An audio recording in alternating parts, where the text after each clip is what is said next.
We, oh, Sorry, I forgot the recording. we debated and tried things. We took risks and sometimes failed, but mostly we had confidence that we would recover.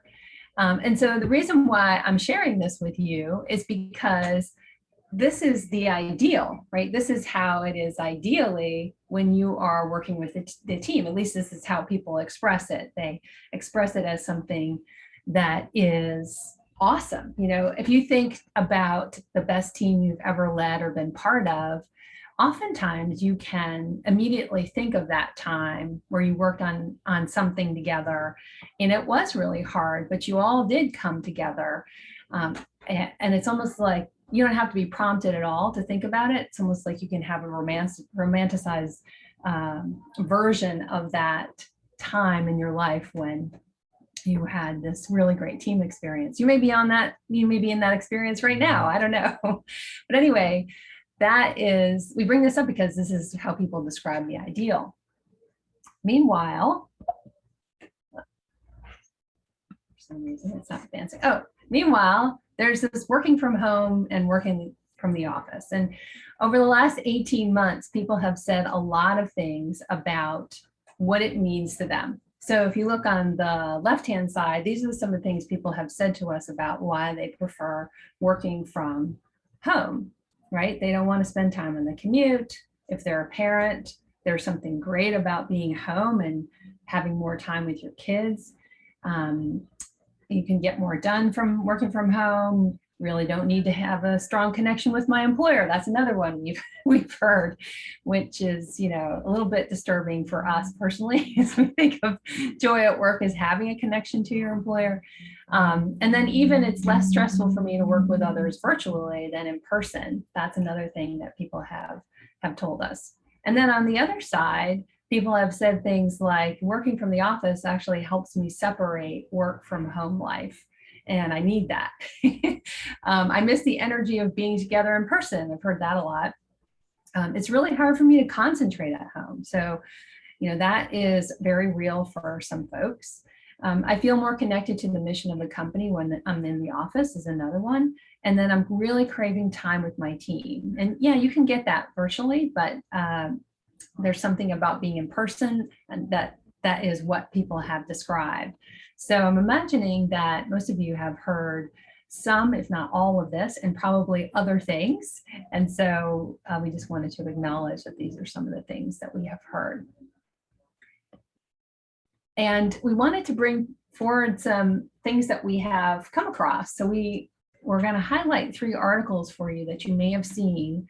It's related to this, one of which comes from Mick, which is a media company that's up on the left-hand side of your screen, left upper quarter. It's they're highlighting something called FOMO and FOGO. So I'm sorry, not FOGO and FONO. FOGO is fear of going out, and it's just specifically related to the pandemic. In other words, the perception that something scary is out there, even after being told the danger is no longer present.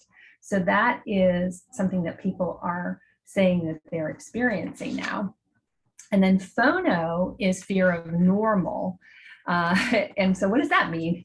Well, what they're saying is that people don't want to go back to the way things were before, where things were before COVID. And so we'll put these links in these articles so you can see them for yourself. I thought this one was really interesting. And they're not talking about, some of the things they're talking about is, one example is I got sober during this pandemic and I don't want to go back to partying. I mean, you never know what people mean by going back to normal. So that is something that is apparently out there and that people are concerned about. And fear of going out, that is a psychological disorder, but FOGO is something specifically they're saying related to the pandemic. And then we also found an article about the Time magazine article about meaningful change. This is an argument against going back, working in the office, but it's from a DEI perspective, which I think is interesting. So, You may have heard some of this, that for women, it's actually better by and large because they are the primary child caregivers. And so with childcare being expensive, that this is actually better for them if they can work from home. And that people with disabilities, it's actually better for them to work from home than in the office. And then this is another one that's interesting, that people who have trouble securing a commute is also cited in this article as a reason why it's better to work from home. There's also some of the other things that you've heard, like better for the environment, in that article. So that one is really an interesting article that you might want to look at. And then this article that you see on the right-hand side from Inc. is about arguments for going back to the office. And they talk about some things that you may have heard or experienced yourself. One is they call business necessity, which is about culture and connection. In other words, with the culture is diminishing in their organizations and people are not feeling connected to their work. They're not feeling connected to their team or their company. Another one is about equity and fairness. There's this whole notion of, well, why do some people get to work from home and some people don't? Now you have people, employees who are not in your local area. They've been hired from outside your local area. So they, in essence, by default, get to work from home. So there's some concern about that. So equity and fairness is an argument for going back to the office. And then they also talk about mental health, which is things like, I need a break from home. I need to get back to the office so I can get a break from home. So anyway, that we felt like these were really kind of interesting arguments both for and against going back to the office. But in totality, if you look at this is really hard to solve from an HR perspective and from a leader perspective. And I swear, last 8 months have been a wild ride for HR professionals, has it not? I mean, wow. So all kinds of interesting things that our HR profession has had to navigate. You guys have put links in for all of those. So in the chat, there's a link for each of those 3 articles. So if you want to check them out later, you've got the connection. Awesome. So we're going to talk about empathy, and communicating with empathy, but we're also going to talk about how you can engage your team. So we'll talk a little bit about that so they can help you solve the problem, this impossible HR problem. In the context of change, though, we wanted to highlight that the change leader's role is to create the conditions that make it easier and safe for people to do things in a new way, right? So safe, we're talking about psychological safety rather than, health and safety. But that's the idea we wanted to call out, that as a leader of change, that's your job, is create the conditions that make it easier and safe for people to do things in that new way, which begs the question, or 2 questions: what are you asking people to do differently? And how big a change is that from their point of view? So we use something called the Change Leader's Empathy Cycle. And this is a really great reminder for how to think about people and what people need from you as a leader, especially during change. And so this you can use as a reference. And the first thing we say that would be great for you to do is try to understand the impact to people. Try to understand that the answers to those questions. How big a deal is this for people to make this change, this thing that you're asking them to do differently? And then based on that, deliver the message. What can you share with people that will help them make progress toward the change you're looking for them to make?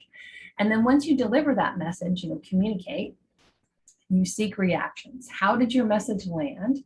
Was there any reaction that was unexpected? Or did things go as expected? The idea is to listen for what kinds of things that may need to be addressed because people are expressing concerns in some way, which again leads you to understanding the impact. Based on the reactions, you get a better understanding of what the impact is from their point of view, and so on, to deliver the message, etc. While change is happening, which is happening over a period of time, as a leader, this is something that you're doing all of the time. So this is just a reference for how to think about it. So in this presentation, we're going to talk about each of those areas. We're going to go into those a little bit more. I might go a little bit fast, but don't worry, this is being recorded and you'll have the access to this at the end. So, you know, this, you'll obviously you can take notes, but it's all being recorded and it'll be on our website afterwards. So let's first talk about how to understand or tune into the impact. So the first thing we would like you to do when you're thinking about the impact is setting an intention. So what do you want the experience of the change process to be like for your people? How do you want the process to feel? Now, I don't really mean the change itself, because the change is what the change is. In other words, once you make the decision, you're not really changing the decision necessarily. You are thinking about how you want them to experience the process of change. And they can have an input in that, which we'll talk about a little bit later. But the idea is to figure out, how do I want them to experience the process? Do I want this to be a smooth transition for them? Do I want this to feel like this makes sense to them? You know, whatever your intention is for how you'd like it to feel is what you would need to write down. And then we want you to create a set of success criteria by creating or completing the sentence. I know we're going to have a successful transition when, and you complete that sentence. And you complete that sentence as often, as frequently as as makes sense to you. The idea there is to recognize the signs. These are basically the signs for you that you're going to be successful in this transition. And we'll come back to an example of that. And then the idea is to collaborate with your leadership team. The theory there is that you and others are leading this change together to align on this intention. In other words, you would all basically understand that this is your intention that you're leading together. And when you have this intention, it helps you make decisions about what you communicate, when, how, and the actions you take. So starting off with intention is really very important. And going back to what I said up front about the best team experience, on the right-hand side are examples of intentions. So in other words, we debated and tried things. Maybe that's your intention. Maybe you want it to people to take risks and sometimes know we're going to fail, but mostly have the confidence that we're going to recover. These are examples of intentions that you could have.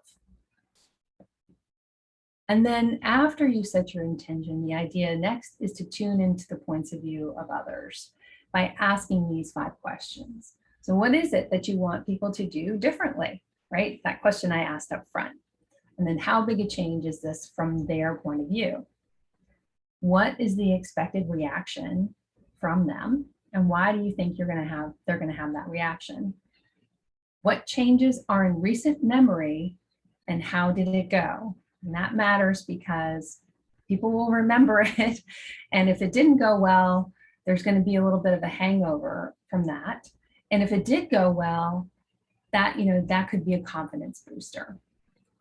And then what would make it easier for them to make the transition? So the idea is to tune into the other person's point of view so that you can have a better chance at understanding what people need. And if you don't know what the point of view of other people are, the idea is to go out and talk to people. And that's kind of obvious, but the whole idea is for you to start. In other words, you sit and reflect on, okay, here is a person that I would like to think about, and I'm going to attempt to answer these questions. And then I'm going to go out and talk to people to understand, did I get this right? And so a question you can ask in this conversation is, I'm trying to understand the impact of going to the office. Can you help me see the impact?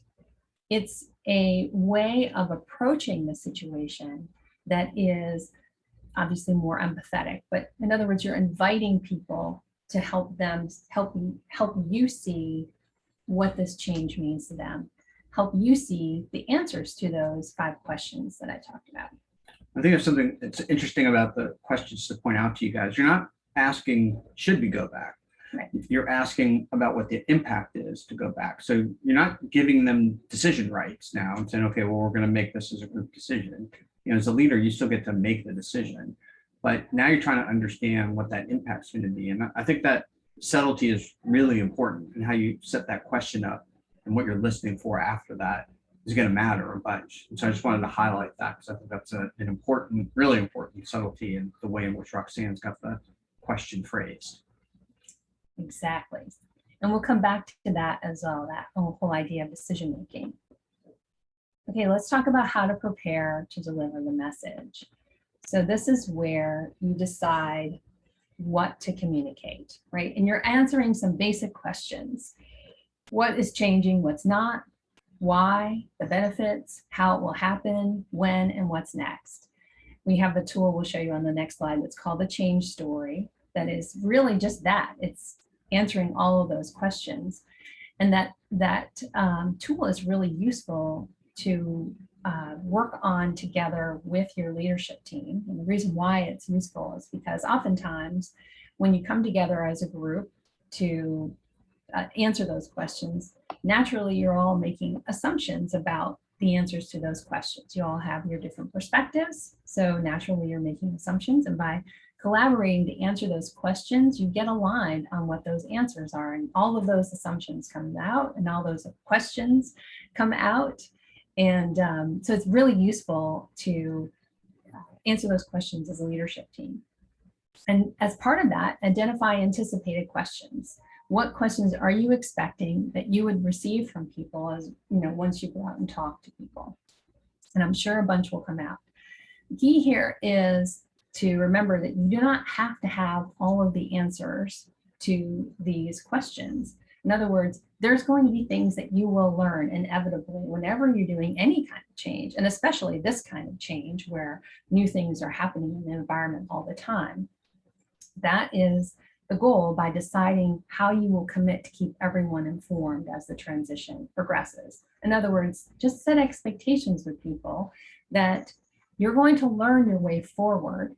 And because of that, you're going to take extra steps to make sure that everyone is kept informed about how this transition is going, what adjustments you're making, if any, based on new information.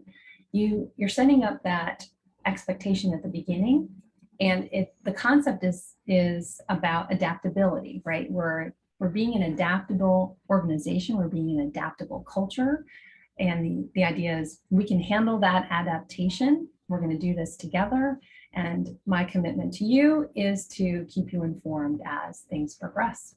One interesting thing about that commitment is informing them that you don't have anything to tell them, which isn't always, I would say for many people, certainly for me, wasn't obvious. But even just doing that is a way to keep that rhythm up. If you're saying, hey, we're going to do this every week or every few days or whatever it is, say no updates. I just wanted to keep my commitment to tell you what is happening when I know it.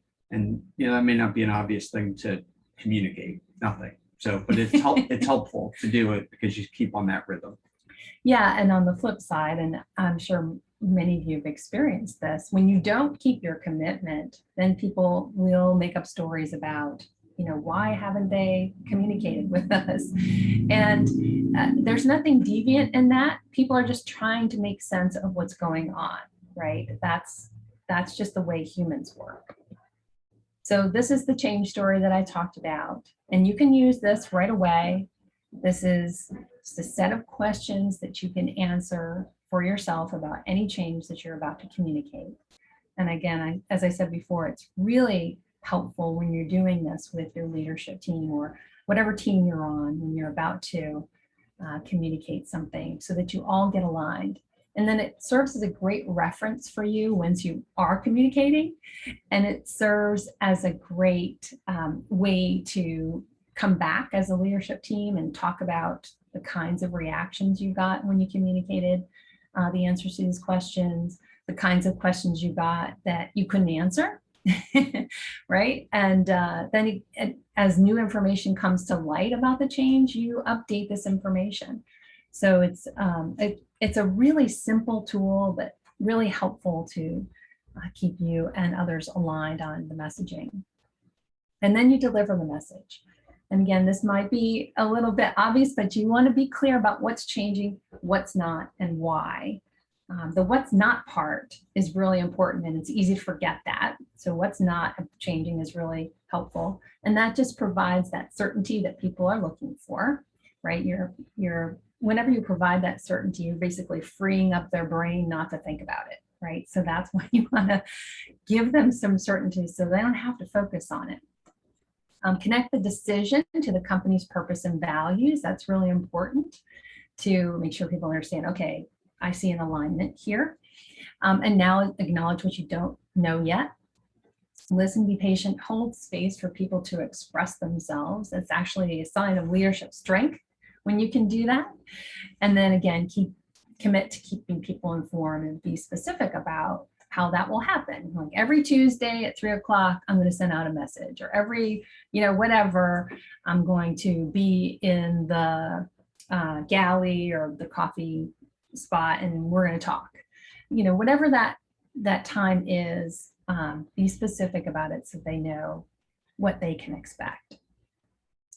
And this is really a demonstration of your intention and action. So that intention that we talked about up front, that is what's happening here. You're basically demonstrating through how you're communicating and the commitments that you're expressing and the expectations that you're setting, you're communicating your intention.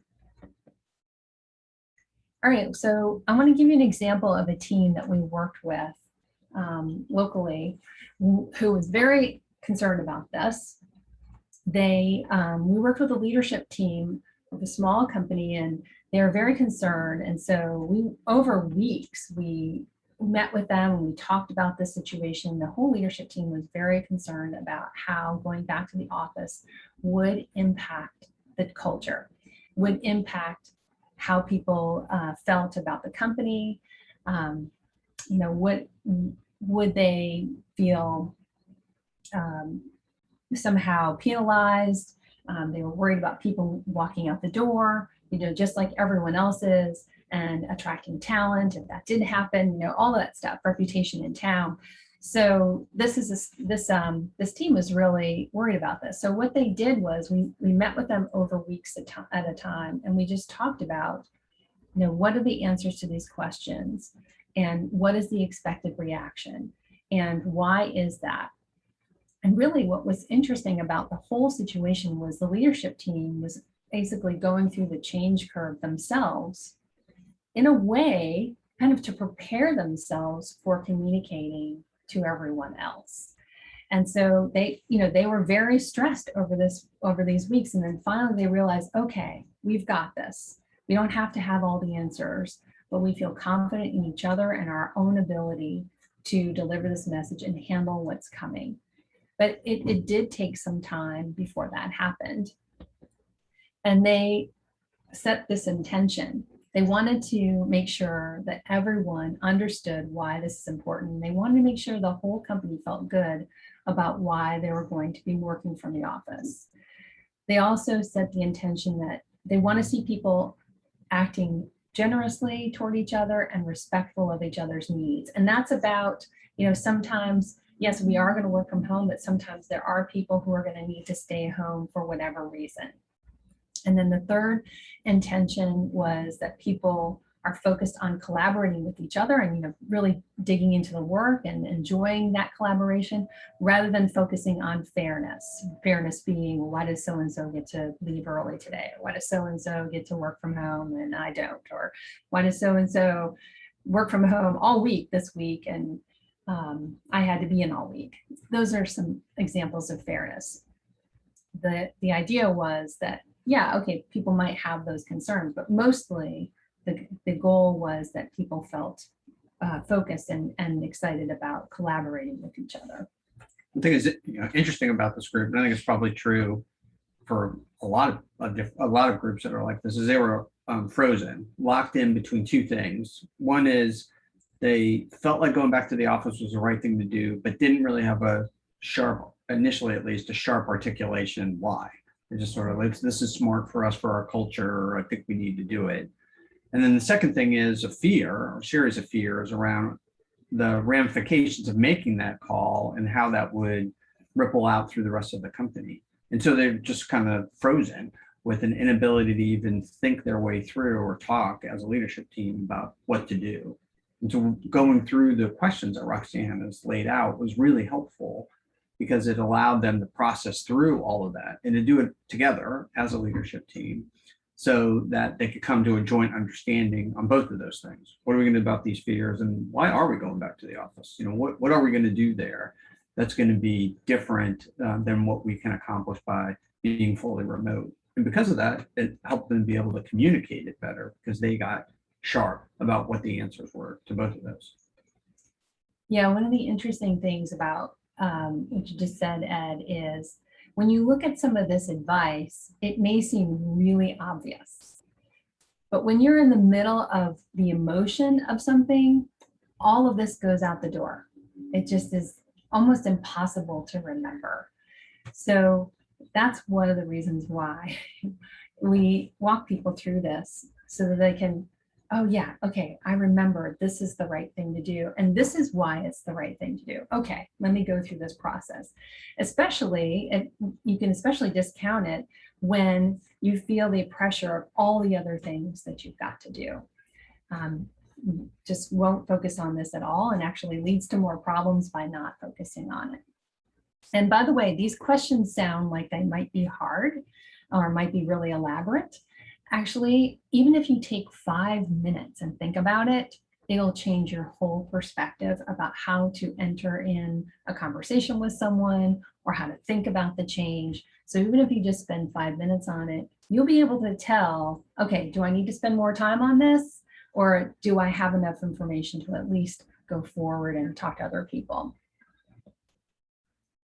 All right, let's talk about seeking reaction, which is the third step in the change leaders empathy cycle.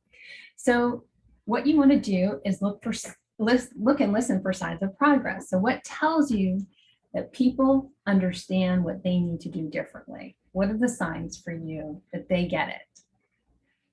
What are the signs for you that people are trying, that they are testing and learning toward this new way of working? Right? What are the things they're doing? What are you noticing?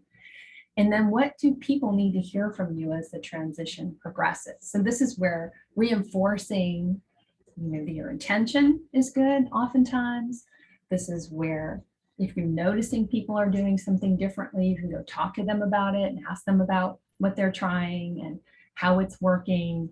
You're taking an interest in that is really useful. It's reinforcing all by itself.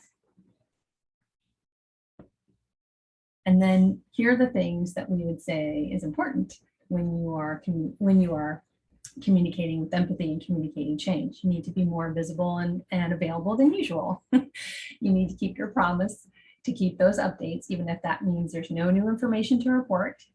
Look for opportunities to reinforce, continue to listen and observe how people are impacted by the change. And then evaluate any new information that comes in. And if needed, adjust your approach so that you stay aligned to your intention, right?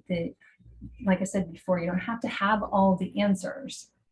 The idea of learning your way forward is often the right thing to do, even in the most planful change, because inevitably during change, new information comes in that at least needs to be considered so that you can make an adjustment if it's the right thing to do.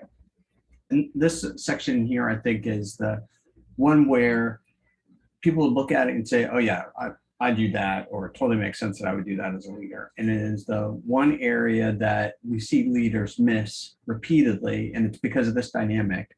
You spend a whole bunch of time trying to figure out this hard decision, like, are we going to go back to the office? How are we going to do it? And you may spend weeks, even months, working through something like that. And you finally get to what the decision, and you're ready and you've communicated it, and leaders go, all right, yeah, finally got through that.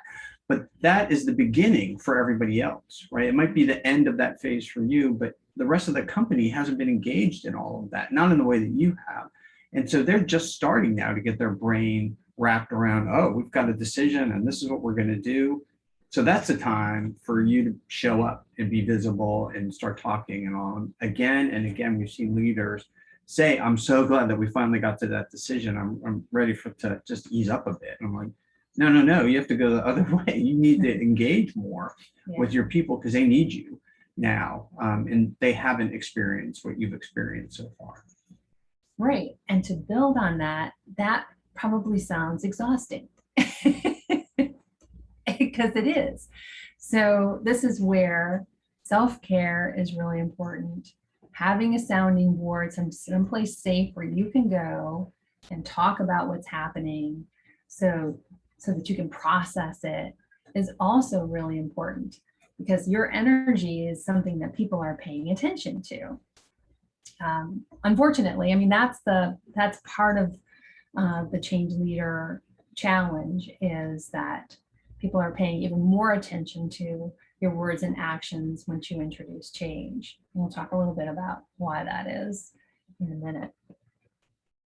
So, well, there it is right there. Before change can happen, the leader must change first. I didn't realize that was coming next. So that's one of the things that we talk about all the time, that before change can happen, the leader must change first. And the reason for that is, as soon as you introduce change to your team or your organization, people pay even more attention to you as a leader than they did before. And why is that? They're trying to figure out how to be successful in this new world that you have described. So they're trying to take a clue from how you're behaving and the words you're using to understand what that means. So when you introduce this change, okay, then that means I need to do this. You know, what are they doing? You know, and who's getting rewarded for what? What's being called out? What's being ignored? What's being tolerated? They're paying more attention to you than normal. And again, it's just a normal human thing. There's nothing wrong in that. It's just what happens. So it's important to pay attention to, are you aligned with the intention and the change that you've described? So that is the change leader's empathy cycle, kind of in detail. And again, understanding the impact, delivering the message based on that understanding, seeing how your message really landed. It should give you more of a clue about how how people are impacted, and so on. So going back to that team that we described earlier, one of the things that this group did was they created an advisory group, a back to the office engagement team. What they realized was they could get people in their organization to help solve this problem. And if you are a change professional and you've heard of a change network or an ambassador group, it's like the same kind of thing, but it's related specifically to back to the office. And what we asked this group to do, what they asked this group to do, is, here is, they got the intention of the leader, and they talked about, okay, here's the change that we're introducing. And then we want you to tell us what you like about the change, what you find challenging about it, and then what you would recommend for overcoming those challenges. And that was about the first change, but it was also as a continuing conversation. The idea was that this group of people were, in essence, acting like an advisory group in a way to the leadership team. They were also, so they were representing the people across the company, their point of view. They were also coming up with some ideas for how to implement the change, right? So they're not making the decision about the change itself. They're making a decision about how, or they're providing input into how the change is carried out or how it's implemented. So that was really useful because they know much more than the leaders, because they were representing all of the different areas of the company. They know much more than the leaders do about how people are impacted, how a message is landing, and they know much more about what works and what doesn't and why that is. So they were really effective in generating ideas and actually implementing them.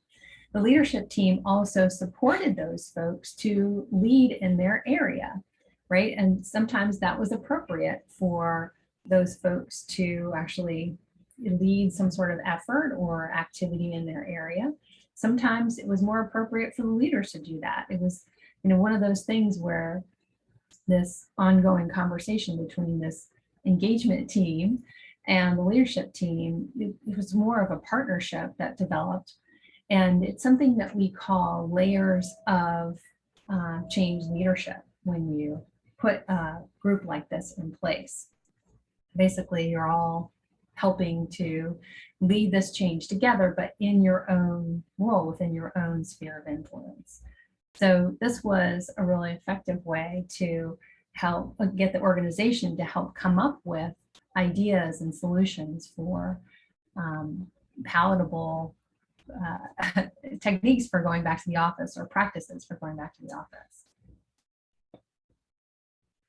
The last thing we want to talk about is this, is it really resistance or something else? So this happens a lot where people will engage in conversation, like say, for example, you introduce a change and you start to get a lot of questions. Well, you might experience it as resistance, but maybe it's something else. Maybe it's something you should be excited about instead of resistance, or thinking people are not on board.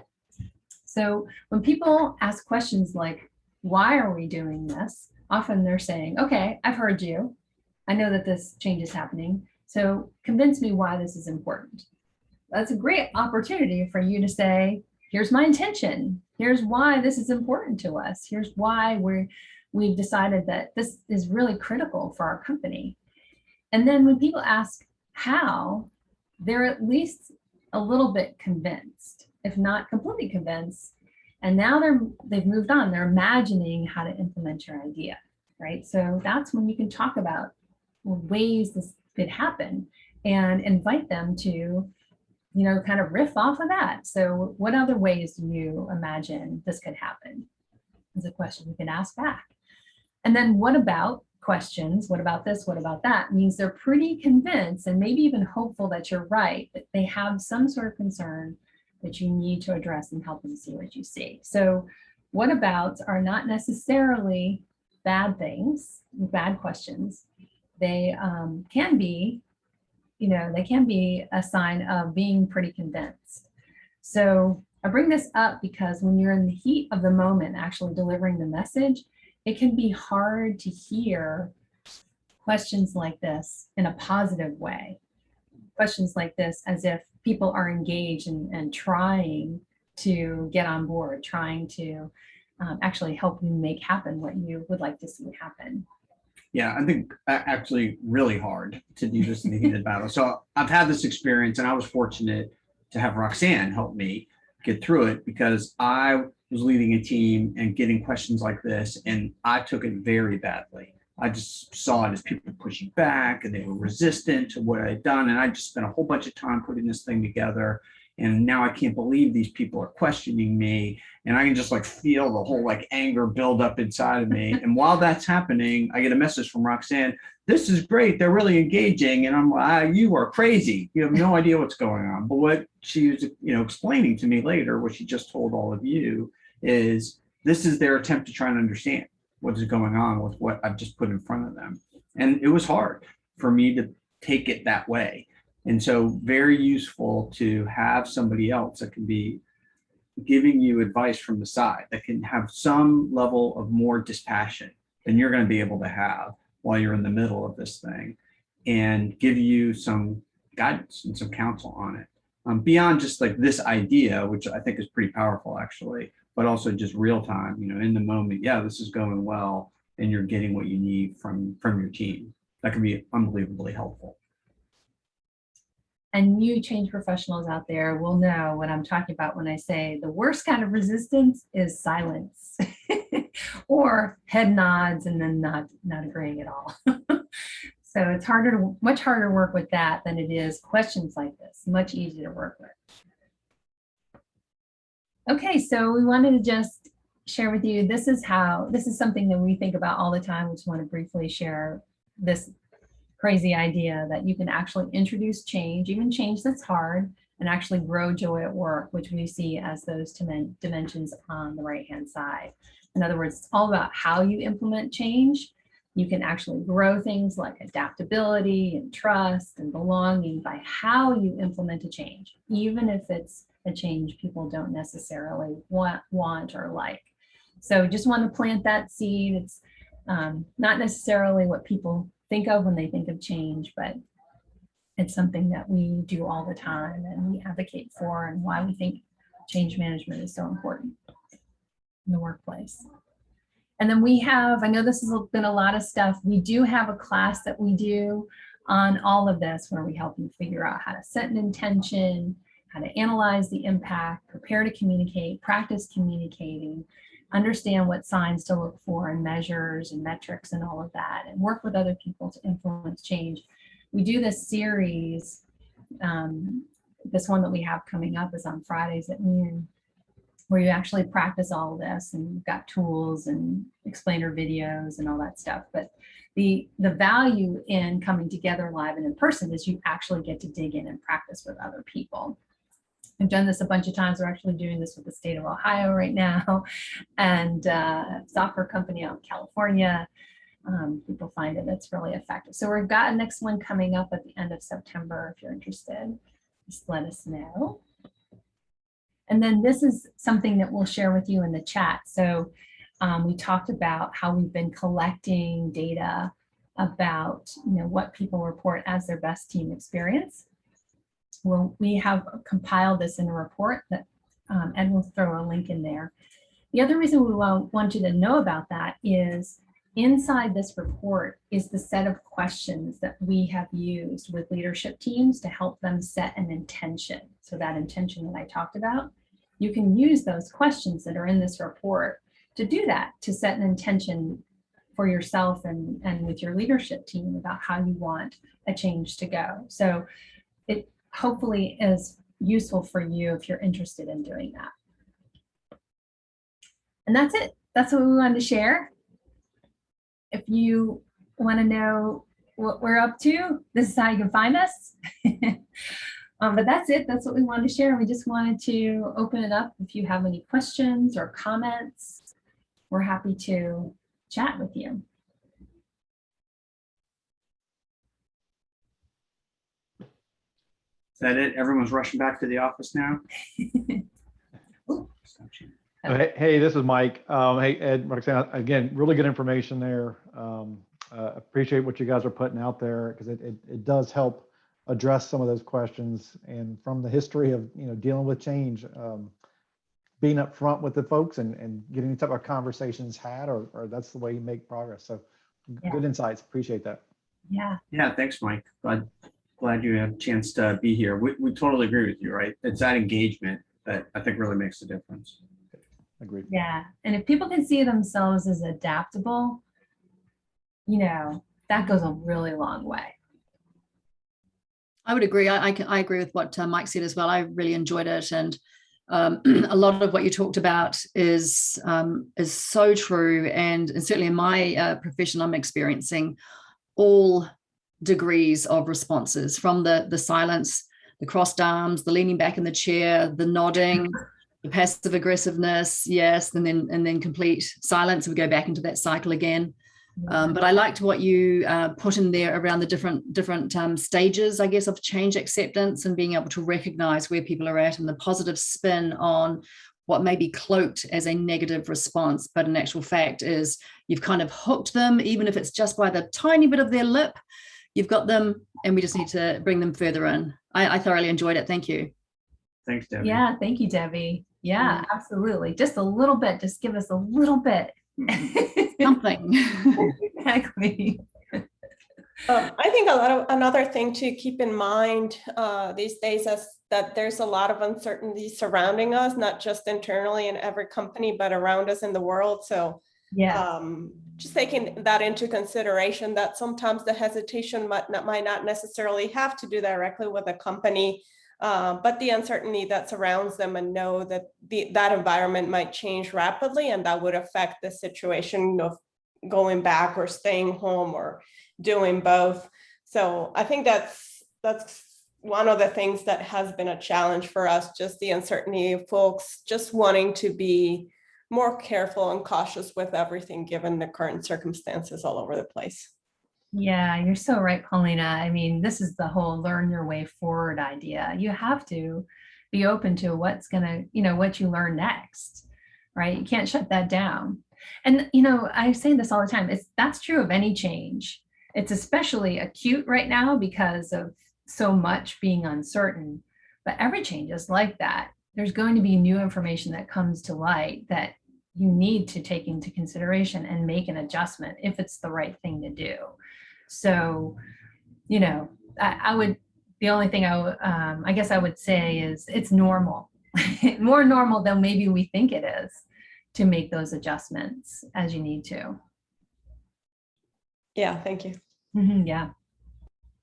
Well, guys, we're a couple minutes past, so I just want to recognize that and say we understand people are busy, and if you need to go, then thank you so much for coming. But Roxanne and I will stay. So if you guys got other thoughts or comments, we would love to talk to you about that, but wanted to at least acknowledge that we're past our time now.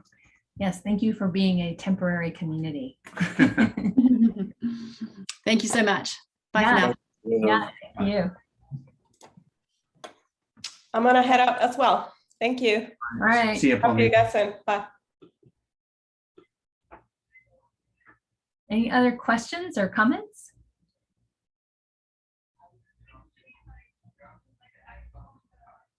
Glad to Thank have you you, guys here. Steven. Thank you.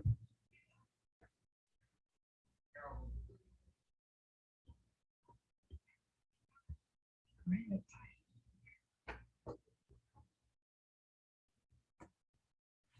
We done recording?